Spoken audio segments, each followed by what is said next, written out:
লা লিগায় সময়টা বেশ কাটছে বার্সেলোনার। চির প্রতিদ্বন্দ্বী রিয়াল মাদ্রিদের সমান 54 পয়েন্ট নিয়েও গোল ব্যবধানে এগিয়ে থাকায় টেবিলের শীর্ষে আছে কাতালান ক্লাবটি। এবার কোপা দেল রের সেমিফাইনালে প্রতিপক্ষ তাদের আরেক বড় প্রতিদ্বন্দ্বী অ্যাটলেটিকো মাদ্রিদ।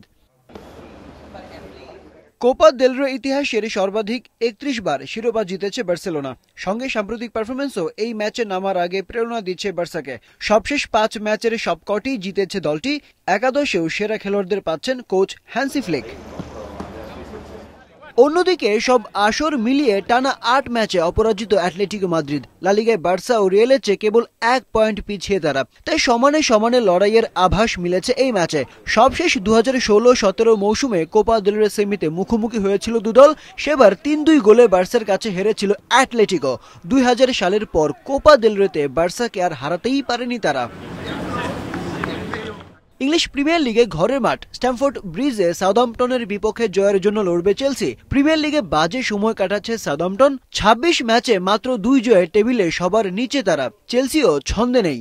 ২৬ ম্যাচে ১২ জয়ে টেবিলের সাথে আছে ব্লু দল। শিরোপার দৌড় থেকে অনেকটাই ছিটকে গেছে কোল পালমাররা। তবে পরবর্তী মৌসুমের চ্যাম্পিয়ন্স লিগে জায়গা করে নেওয়ার সুযোগ আছে চেলসির। সেজন্য থাকতে হবে টেবিলের সেরা চারে। এদিকে কোপা ইতালিয়ার সেমিফাইনালে ওঠার মিশনে রাতে লাৎসিওর বিপক্ষে মাঠে নামবে শিরোপা প্রত্যাশী দল ইন্টার মিলান। ২ মাস আগে লিগের খেলায় লাৎসিওর মাঠে ৬-০ গোলে জয় পেয়েছিল ইন্টার। এবার কোপা ইতালিয়ায় সেই দলটির বিপক্ষে নিজ মাঠে নামবে তারা। এবারও বড় জয়ের আশা করছে ইন্টার ভক্তরা। জিতলে চিরপ্রতিদ্বন্দ্বী এসি মিলানের বিপক্ষে সেমিফাইনাল খেলবে ইন্টার মিলান।